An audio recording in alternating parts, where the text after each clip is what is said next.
Morning peeps, good morning everyone. How's everyone doing? Hopefully you guys are all doing well. Don't forget, if you're new to the channel, like, share, subscribe. We're live tomorrow, people. Tomorrow being Monday session live. We're going to get going slightly earlier at 7 p.m. Join me if you can. There's quite a lot to talk about. There's quite a lot to talk about now as well. All right, I've been itching to do this video because so much happened in that heavyweight fight. By the way, it was an incredible fight. Let's give both as much plaudits and praise as possible. That was one of the best heavyweight fights I've seen live. I've been to a few, and that was one of the best because at any time you felt like something could happen. There was no lull in the action. Like, these guys were pedal to the metal throughout those 11 rounds. Where do we start? Do we start on that?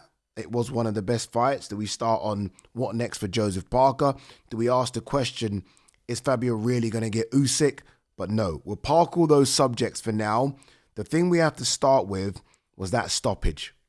Was it controversial? And the answer is, of course it was. Of course it was. Everyone's talking about it. It was controversial. I know as soon as Howard Foster jumped in, I literally looked around at everyone like, what the fuck's happened here? Because I felt like you kind of just got to let it go. And then when I watched it back, because obviously, look, real time, I'm only seeing everything from one angle. I watched it back and I was like, should I let it go? And, you know, I've watched it again this morning, not the whole fight, but that last minute in the 11th round, I'm like, should I let it go? Does Joseph do enough to kind of make Howard Foster feel like Joseph is still okay? No. Like, you want to see Joseph maybe throw something back, maybe try and hold. He does nothing, but he's riding with a few of those shots. Like that last sort of 30-second sort of barrage that Fabio's putting on Joseph, not much is landing. And Howard Foster's got the best angle of it. He's right there. He should see that none of those shots are really landing. And he should almost, and this is the difficult part, but he should almost understand how big a fight this is. And this is why every fight needs to be looked at different from a ref. And Howard Foster's one of the most experienced and sometimes one of the best out there. He needs to understand the carrot being dangled in front of both and just what this fight means. And also understand that Joseph Parker is up. He's up by a few rounds. And I get it. He's probably thinking Fabio hits like a fucking truck. But you got to remove that. You've got to remove all of that. Joseph Parker's up by 3, 4, some had it 5 rounds, which is maybe too wide, but he's up. He's up. He's experienced. Yes, he's taken a couple of big shots, more than a couple. He's taken a few big shots, but he's also landed loads of big shots as well. This wasn't one-way traffic where Fabio's been beating him up for 11 rounds and then all of a sudden it's like, okay, you know, Joseph, we've got to stop it. You've taken too much punishment. It's been, if anything, Joseph that's hurt Fabio more. It's a bad stoppage. I do wonder, obviously, look, Howard Foster's name is always synonymous with that Carl Froch, George Groves first fight where he definitely stopped it early. I just wonder if there's sort of something, I don't know. Like, by the way, Howard Foster's done a few more after that, by the way. But I just wonder if there's something in Howard Foster where he's not stopped a fight and someone's gone on to get really hurt. Maybe people need to look at that. Maybe there is something like that, but I thought it was an early stoppage. And I think everyone ringside thought it was an early stoppage. And the thing about, I think even Moses on stage with me was like, yeah, it was an early stoppage. Because you felt like Fabio was kind of gassing himself out as well. So none of those shots were real solid. They kind of were like that, weren't they? So you felt like there was nothing left from Fabio. And Fabio, you almost feel like if Fabio didn't get the stoppage there, then he's done. There's nothing left. But yeah, that was so controversial. What annoyed me, and this is the thing I've said about Joseph, right? I love Joseph Parker, and I want to make sure I get that point across straight away. He should have stayed in the ring and moaned about that stoppage. Like, we've seen fighters do it. I've seen so many fighters do it. George Groves did it in order to get the Carl Froch rematch. Paulie Malignaggi did it against Julio Diaz. I don't know if you guys remember that fight. He got that rematch. I know that the Usyk carrot was being dangled in front of both, but I'm telling you now, if he and Andy Lee, and I did kind of, look for them, if they started screaming and shouting that was stopped unfairly, there is a good chance with the amount of noise that's being made on social media, that they run it back. I'm telling you now, there's a good chance that they run it back and Cabiel or someone else fights Usyk. And the run back would be such a big fight because of how good a fight it was. But because Joseph Parker left the ring and we didn't hear from Andy Lee, and Joseph Parker's not going to scream and shout. In fact, I saw an interview of him with Kugan Cassius where he's so humble and it's like, it is what it is. What can happen? You can't change anything. Well, you can't, but you can get a rematch. You can get a rematch if you scream and shout. You're both looked after by Frank Warren. Like, it's not like one's with, say like Fabio's with Eddie and Joseph was with Frank. Then of course not. Eddie's like, fuck that, we're going straight to Usyk. But because they're both with Frank, Frank might look at it and think, we could do it again. And no doubt you could sell out the O2 just like that because of how good a fight that was. So look, that's the controversy put to one side. I think it was early. Real time, I thought it was early. Watching it back, I thought it was early. But, I mean, Fabio does hit hard, and if one of those lands clean, you never know. But I mean, these guys know what they're doing in the ring. They know they're not there for fucking pillow fights. They know the dangers, right? And Joseph Parker understands the dangers. So I feel like Howard Foster should have let that go. That being said, that fight was wild. Wild. Like, Joseph won the first round, clean. Fabio then just I can't even remember what shot he landed in the second round. I was like, oh my God. Like, Fabio's punch power, people, frightening. Honestly, frightening. The comparisons to Wilder's power have been made. I think he might hit harder than that, you know. Honestly, I think he might hit harder than that. The Fabio, when he cracks you, like, you feel it. You like, Joseph hit Fabio with some bombs, big shots. But I never really felt like Joseph was done. Sorry, that Fabio was done. Because he kind of took a couple of steps back, then he regrouped, and then Fabio's so dangerous when he's hurt. But when Fabio landed on Joseph, you felt like, my God, it's over. Like, every time Fabio landed on Joseph, Joseph felt it. Every single time. And that second round, I mean, the fight could have been over there. Like, if Joseph wasn't as smart and didn't have his whereabouts with him to spit out his gum shield, and for Howard Foster then to jump in, which he maybe shouldn't have done, because you're only really supposed to jump in when there's a lull in the action.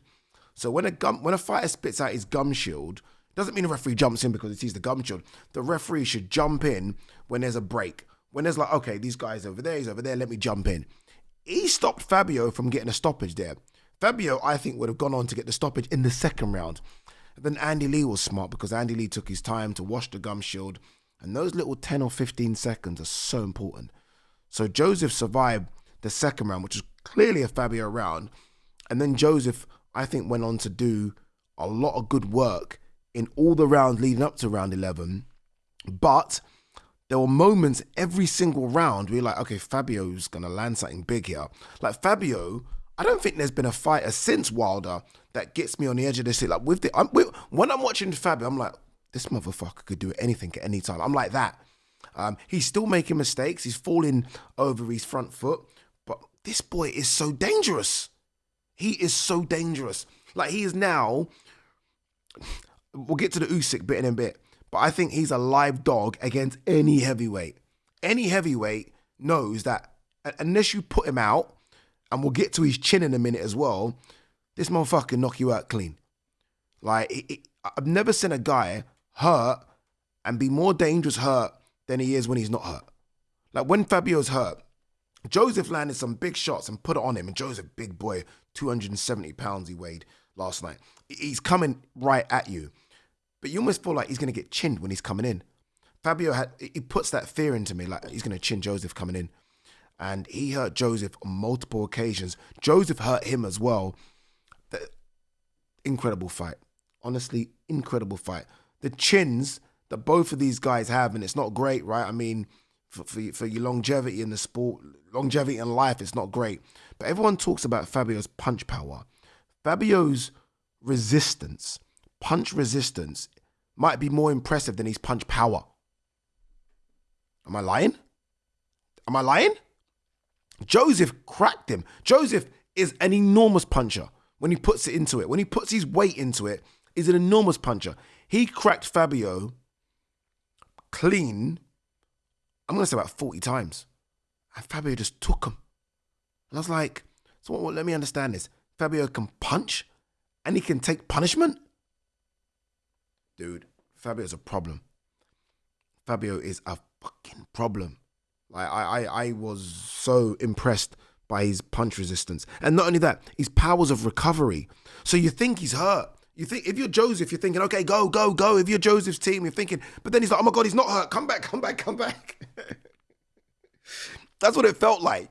It felt like he was hurt. Joseph saw that he was hurt, went for the kill, and then in about 5 seconds later, his batteries have been recharged and he's now throwing back at you. And when he throws back at you, he throws with the meanest of intentions. The meanest of intentions. Fabio's stories, I kept on saying, it's like a Rocky story. It's not like a Rocky story. It's better than that. It's better than that. This guy put on gloves 10 years ago. And you look at his boxing ability now, and yes, he still makes some mistakes. Of course he's going to. But you look at him, and fundamentally, he looks sound, doesn't he? So he looks better. He's getting way more experience in these tough fights. Fraser Clark, Justice Hooney, Joseph Parker. We know he can punch maybe harder than anybody in the heavyweight division. And now all of a sudden, we know he has a chin. Maybe better than anybody in the heavyweight division. Boy, oh boy. Boy, oh boy. I just, you have to applaud him. You have to applaud him. My heart hurts for Joseph. Like, guys, I can't tell you how much I like Joseph Parker. My heart hurts for him because he didn't have to take this fight, but he's been on the fence, waiting for a fight. He's been hard done by, and now look at this. Look at this. Oh, God. The only good thing for Joseph Parker, there are a number of good things. Number one, he was in a great fight. He was in a fight that I think was a bit of a classic, really. It was, wasn't it? But I guess the real good thing for him is that you guys saw me on stage with all these heavyweights. There's so many fights that are out there for him. Like literally all those guys that were there. Cabiel, Joseph Parker's been spoken about a lot. Ade now kind of, I know Ade I think is a level down, but punch power was there, and we saw him against Filip Hrgovic. Filip Hrgovic is an opportunity for Joseph Parker. Italma now kind of makes sense, right? I feel like that makes sense. Lawrence Okoli makes sense. Daniel Dubois, like literally, if you're Joseph Parker, you're going to wake up, you're going to have a fucking headache for about a year, but ultimately you know that you can fight all of those guys I just mentioned. You can fight all of those guys, and you can also fight the two guys, well not the two really, because we've already seen you Chisora twice, but you can fight Dillian Whyte. So there are options for him. There's a Zhili Zhang rematch, was always been spoken about. He might want a bit of get back against Joe Joyce. So if you're Joseph Parker, you're going to be upset. You're going to feel hard done by. But just know there is a route back. There is a route back for a world title shot. If you're Fabio Wardley, you're fighting Alexander Usyk. Is that not wild? Is that not crazy? You're fighting Alexander Usyk potentially for undisputed. Now, I saw enough holes yesterday, and this is not me nitpicking, but it's true. I think even Ben Davison kind of spoke about it on stage as well. I saw enough holes where if I'm Usyk, I'm like, okay, I can capitalize on this. But telling you now, if those bombs land on Usyk, one of them, fucking hell. Don't tell me like, it's funny, like, there'll be some that Usyk will beat him. Guys, I'm telling you now, yeah. Usyk, obviously favourite. Obviously. Usyk's one of the greatest of all time. But I'm telling you now, if one of those bombs land, it's lights out, mate. It's lights out. It's lights out. I mean, Usyk has got, like, obviously incredible skill. And Usyk's got a chin as well. But I think Fabio hits harder than any heavyweight in the division. I really do. Like, he Zhili Zhang's got an argument, I guess, but I don't know. I don't think Zhili Zhang's punches are as fast. So it's difficult because with Fabio, he hits hard, but you don't really see them coming either. He does become a bit predictable when he gets tired, but he puts a fear in you that if you go into that wheelhouse, you might get chinned. You might get chinned. So look, it'll be interesting to see if they do make the fight. I obviously tried to push it on Frank yesterday. Like, Frank, look, I mean, is it going to happen? Are we talking a summer fight? Are we talking a stadium fight next year? If it was Joseph would have got it. Let's give Fabio the same. Fabio vacated, didn't he? His WBA interim title or number one spot to take this fight. So he's now firmly at the top of the queue. And guys, also, he beat the recognized number 2 heavyweight in the world. And look, it's not simple math. You don't beat the number 2 and become the number 2. But Fabio's now put himself in a position where I think he is a top. It's Usyk. It's now Cabiel. Is it not Wardley? He just stopped Joseph Parker. Wardley could be the 3rd best heavyweight in the world. He put on gloves 10 years ago. Madness. All right, guys, girls, look, there is a lot to talk about. We will do more videos.